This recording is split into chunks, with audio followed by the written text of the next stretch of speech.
खिपरो दुनिया जी क़ौमूं तरक़ी तॾहिं कंदियूं आहिनि जॾहिं उहे पंहिंजनि मुहसिननि जो क़दुरु कंदियूं आहिनि। असीं सिंधी माण्हू रवादारी अमन पसंदि क़ौम आहियूं। असांजी शाहकार तारीख़ रही आहे त अक़ल बहादुरी ऐं सूंहं सिंध खां सवाइ किथे बि न मिलंदी। अछरोथर जे पुठिते पियल इलाइक़े में पौरतुनि मज़दूरनि हारियुनि जे बचनि खे तालीम जे ज़ेवर सां आरास्ता करणो पवंदो त जीअं क़ौम जो मुस्तक़बिल हिननि गुलाबनि जे हथनि में हुजे। अहिड़ो इज़हार मुख़्तियारकार खिपरो काज़ी तौक़ीर खिपरे जे मक़ामी मुमताज़ गार्डन में तालीम खाते खिपरे पारां मुनक़िद कयल प्राइमरी स्कूलनि जे शागिर्दनि जे विच में चटाभेटी मुक़ाबला कराइण वारे प्रोग्राम में महिमान ख़ासि तौरु ख़िताब कंदे चयो त आउं हिकु मिडिल क्लास फैमिली सां वास्तो रखंदड़ आहियां। असीं समूरा ॿार ऐं भेनरूं सरकारी स्कूलनि जा पढ़ियल आहियूं ऐं मुंहिंजो औलाद बि हिन जदीद दौर में सरकारी स्कूलनि में तालीम हासिल करे रहियो आहे। खिपरे तालके जे तालका एजुकेशन ऑफिसर खिपरो अरबाब अली समेजो पंहिंजे ख़िताब में चयो त इल्मु इंसान जी टीं अखि आहे जेका सुजागी शौर सम्झ पैदा करे थी। हुन चयो त खिपरे तालके में प्राइमरी स्कूल जे शागिर्दनि जे लेवल जे शागिर्दनि जे विच में यूनियन काउंसिल लेवल ते जनरल नॉलेज जे सवालनि जवाबनि जी करायल चटाभेटी मुक़ाबले में खिपरे तालके में खटी आयल टीमनि जे विच में फाइनल मुक़ाबलो कराए रहिया आहियूं। हुन चयो त मुंहिंजी पोस्टिंग जी थोरे अरसे दौरान खिपरे तालके में सिंध लेवल ते प्रोग्राम कराया आहिनि। तालके जे प्राइमरी स्कूलनि जे शागिर्दनि जे विच में जनरल नॉलेज जे हवाले सां चटाभेटीअ जो मुक़ाबलो कराइण इहा असांजी वॾी कामयाबी आहे। अरबाब अली समेजो चयो त मुंहिंजो इहो विज़न आहे त ग़रीब पोरियत तबिके जो ॿारु पढ़ी कंहिं मंज़िल ते पहुची। म्यूनसिपल ऑफिसर इशफ़ाक़ अहमद कुंभर, उस्ताद एम जुमन कुंभर, समाजी अॻवान सकील अधो राहमू, नौजवान समाजी अॻवान अब्दुल रज़ाक नेहड़ी, कामरेड ग़ुलाम रसूल मंगरियो, नूर मोहम्मद गुजू, आबिद आरिसर लेखक, मुहक़क़ उस्ताद हकीम इमाम बख्श मंगरियो, अवामी न्यूज़ जे चेयरमैन अब्दुल रज़ाक राजपूत ऐं ॿियनि पिणु ख़िताब कंदे चयो त तालीम खाते में अगरि जेकॾहिं बहितरीन एडमिनिस्ट्रेशन में अरबाब अली समेजो जहिड़ा ईमानदार मेहनती माण्हू ऑफिसर हुजनि त यक़ीनन असां बहितरीअ जे तरफ़ क़दम वधाए सघूं था। हुन चयो त सरकारी स्कूलनि ख़ासि करे प्राइमरी स्कूलनि जे शागिर्दनि जी सरगर्मी ॾिसी मिस्बत मोट ॾिसी सरहाई थी रही आहे। खिपरे तालके जे 10 यूनियन काउंसिल में गुज़िरियल हिकु महीने जे मुसलसल यूसीज़ वाइस थींदड़ प्रोग्रामनि में यूनियन मां खटे आयल टीमनि जे विच में मेगा इवेंट प्रोग्राम में खिपरे तालके जे मुख़्तलिफ़ यूसीज़ जंहिंमें यूसी रोंझो जे government boys primary school, Mubeen Dars union council, Bilawal Hingorjo जे नवी बख्श दर्स यूनियन काउंसिल, ओपी जे government boys primary school, Lakhadino Rajar union council, Hathung जे government boys primary school, Jamsher Bostad union council, Qazi Faiz Mohammad जे government boys primary school, Qazi Goth union council, Kamal Hingor जे government boys primary school, Abdul Hakeem Chanio union council, Hafizabad जे government boys primary school, Abdul Karim Samejo union council, Hamzo Khan Dars जे government boys primary school, निज़ाम नेहड़ी union council, बांको चानियो जे government boys primary school, बांको चानियो जे चूंडिजी आयल नवे शागिर्दनि जे विच में general knowledge जे 1000 सवालनि मां मुक़ाबला कराया विया जेके आख़िर में यूनियन काउंसिल, हमज़ो खान दर्स जे government boys primary school, Nizam Nehre union council, Hathung जे government boys primary school, Jamsher Bostar तालके लेवल जे मुक़ाबले में कामयाबी पंहिंजे नाले करे वरिती। इन मौक़े ते तालका एजुकेशन ऑफिसर अरबाब अली समेजो पारां फाइनल में खटियल ऐं हारायल टीमनि जे शागिर्दनि खे मेडल, ट्रॉफियूं, सर्टिफिकेट ऐं कैश इनामनि खे नवाज़ियो वियो। इन मौक़े ते अवामी न्यूज़ मीडिया ग्रुप पारां समूरनि शागिर्दनि खे मेडल जा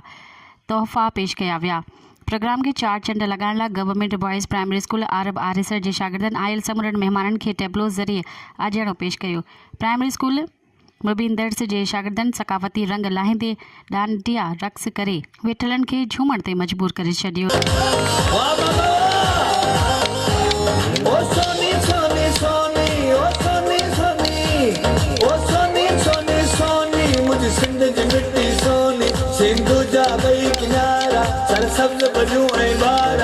जॾहिं त प्रोग्राम में तालके जे समूरनि यूनियन काउंसिल जे फोकल पर्सन मतारो हिंगोरो, शफ़ीक राजपूत, ग़ुलाम शबीर हिंगोरो, मोहम्मद सालिम समेजो, मिस्री दर्स, रहीम चानियो, यासिन के बचायो हिंगोरजो, लतीफ़ एवार्ड याफ्ता उस्ताद लगारी, पेटेलफ अगवान, सैयद अब्बास अली, मोहम्मद खान दर्स, मिठो हिंगोरजो, मोहम्मद खान दर्स, अलीम हिंगोरजो, कृष्ण लाल मेघवाड़, Wahid Samejo, comrade Hayat Samejo, Barkat Shahar, Sajjad Memon, Abdul Razzaq Rajput, Harish Kumar KBC, Ishfaq Kumbhar, Muharram Ali, Shahnawaz Dars, Hanif Chanio, Mohammad Nawaz Bozdar, Mujeed Bhambhro, Atam Mil, Yousuf Rajar, Jamal Rahmu, Usman Samejo, Bahawal Rajar, doctor Kamal Hali Putto, Ghulam Sarwar Bozdar, Faisal Bozdar, Ramzan Dars, professor Mohammad Ashraf Samejo, professor Khuda Bakhsh Samejo, समाजी अगवान हयात चानियो, मोहम्मद इसहाक़ कुंभर, शफ़ी मोहम्मद चानियो, अकबर दर्स, असद अली दर्स समेत समरन यूसीज़ जे माण्हुनि वॾी तादाद में शिरकत कई। इन मौके ते प्रोग्राम में आयल महिमाननि मीडिया सां ॻाल्हाईंदे चयो त ये जो हमारा प्रोग्राम है क्विज कंपटीशन, इससे पहले हमने एक साइंस आर्ट्स एग्जीबिशन करवाया था, उसमें भी बच्चों ने अपने मॉडल्स बनाए थे और उसकी भी प्रेजेंटेशन की थी। उसकी कामयाबी के बाद ये हमारा सेकंड प्रोग्राम क्विज कंपटीशन है। तो इसका जो मकसद ये है कि ये जो हमारे बच्चे हैं उनमें एक शऊर पढ़ाई वाला दिया जाए और उनमें ये शऊर आए कि वो मेहनत करें और मेहनत में अपना यकीन रखें। तो इसके लिए हमने पहले यूनियन जो अपना स्कूल लेवल है वहाँ से इसका शुरुआत की थी और उसके बाद जो है वो यूनियन लेवल पे हुई और उसके बाद वो जो विक्ट्री करके यहाँ पे पहुँचे उन बच्चों को हमने लेवल पे उनका आज जो क्विज कंपटीशन हो रहा है तो इसमें एक शऊर पैदा हुआ है बच्चों में, एक खुशी जोश जलवलात हुआ है और उसके अलावा ये जो बच्चे हैं वो अपना सिलेबस जो है वो भी मुकम्मल इस तरीके से कर सकते हैं। उस्तादन के जेको आहे बेस्ट टीचर अवार्ड ॾियारिया उन खां पोइ साइंसी मेलो करायो। साइंसी मेले खां पोइ हीउ जेको क्विज कॉम्पिटिशन जो मुक़ाबिलो करायो इहो तमामु हिकिड़ो बहितरीनु मुक़ाबिलो करायो।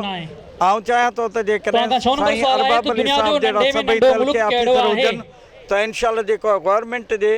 स्कूलनि में जेका आहे तालीम सुधरी पए ऐं असांजे नंढड़नि ॿारनि में जेको आहे शऊर पैदा थी पए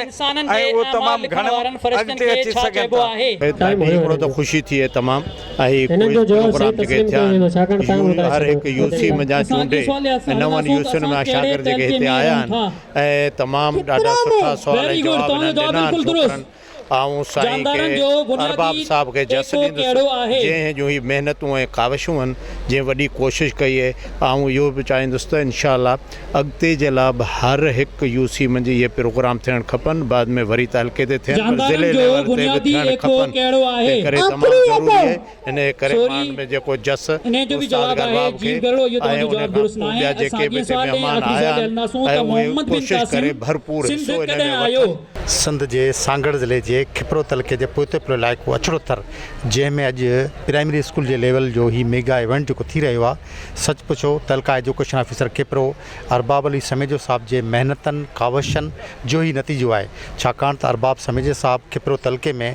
डिफेंस डे जेको मल्हायो वियो उहो सिंध लेवल जो प्रोग्राम हो। उन खां पोइ प्राइमरी स्कूल लेवल जे ॿारनि हिते खिपरो में साइंसी सकाफ़ती ऐं कल्चर जो मेलो मल्हायो जंहिंमें ॿारनि पंहिंजे पंहिंजी शयूं जेके पंहिंजे हथनि सां ठाहिया हुआ नुमाइश तो रखियूं।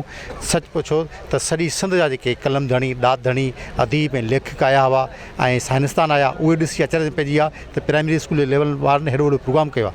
अॼु ही तव्हांजे साम्हूं खिपरो में जेको ही मेगा इवेंट जेको थी रहियो आहे खिपरो तलके जे 15 यूनियन काउंसिल में मुख़्तलिफ़ जेके स्कूल आहिनि उन्हनि जा पाण में चटाभेटी ऐं जा मुक़ाबला जेके कराया विया उन मां उन्हनि स्कूलनि जेके विन कया हुआ जेके मुक़ाबिलो कयो उहे 15 स्कूलनि जा 15 स्कूल जेके खटे आया हुआ उन 15 स्कूलनि जो अॼु पाण में हिते मुक़ाबिलो थी रहियो आहे। तइलीम इंसान जो उहा टी अख आहे जेका इंसान खे सम्झ शऊर परख ॾाहिप अकुले थी उन लाइ हिननि मैसूम गुलनि जे ॿारनि जे लाइ उन्हनि खे गाइडेंस जे लाइ असां माण्हुनि खे रहनुमाई करणु खपे। असांजे हिन ॿारनि जी रहनुमाई कंदासीं त ही उहे साइंसदान आहिनि उहे ही डॉक्टर आहिनि ही उहे इंजीनियर आहिनि उहे प्रोफेसर आहिनि। वक़्त जूं उहे सीटूं जेके आहिनि हिननि ॿारनि जो इंतज़ार पियो कनि अचो त पाण सभई गॾिजी हिन ॿारनि जी रहनुमाई कराए ऐं पंहिंजे हिसे जो कमु करे। मेरे ख्याल में ये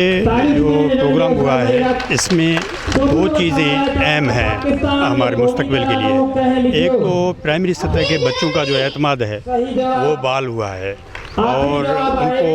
ये मौका मुयस्सर हुआ है कि वो अपनी सलाहियतों का सामीन के सामने मुज़ाहरा कर सकें। और इससे दूसरा जो हमें फ़ायदा पहुँचेगा वो ये होगा कि कंपटीशन में मुख्तलिफ़ स्कूल्स के जो बच्चे हैं वो और मेहनत करेंगे और पढ़ेंगे ताकि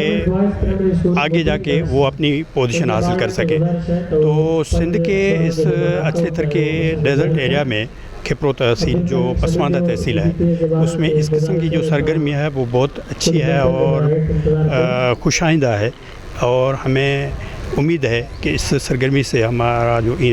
आइंदा नस्ल है नौजवान नस्ल है वो भरपूर फ़ायदा उठाएगा। मैं ये समझता हूँ कि ये एक बहुत ही अच्छी सरगर्मी है और बिलखुसूस ये सुनकर के ये सरकारी सतह पे हो रहा है, कोई NGOs वगैरह का प्रोग्राम नहीं है। सरकारी सतह पे जो मोहतरम TO साहब अरबाब समेजो साहब उन्होंने अपनी कोशिशों से ये जो आज का प्रोग्राम मुनक़िद किया है ये हर UC से तकरीबन बच्चे आए हुए हमारे पास और ये इनको तकरीबन 1000 से ज़्यादा सवाल याद हैं और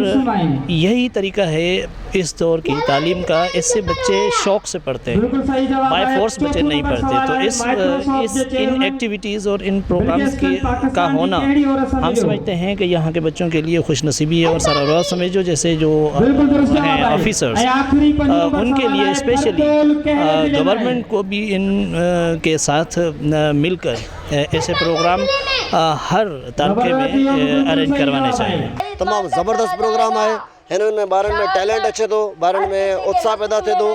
काफ़ी जेके हिन चटाभेटी जा सवाल थियनि था ऐं इन सां असांजो जेको ॿारु आहे उन में वॾो हिकिड़ो कॉन्फिडेंस लेवल अचे थो। ऐं इहो मुआशरे में अहिड़ा प्रोग्राम थियणु खपनि जंहिंजे करे जेको आहे असांजो जेके नौजवान आहे उहो इंशाअल्लाह सुठे नमूने सां तालीम हासिल कंदो ऐं तरक़ीब कंदो। 1000 सवाल सिंधी में, इस्लामियत में, सिंधी में, इस्लामियत में, समाज अभ्यास में, इंग्लिश में, साइंस आज ये हम सब का एक साथ जमा होने का मकसद प्राइमरी दर्जे का स्टूडेंट का कंपटीशन का प्रोग्राम मनाना है।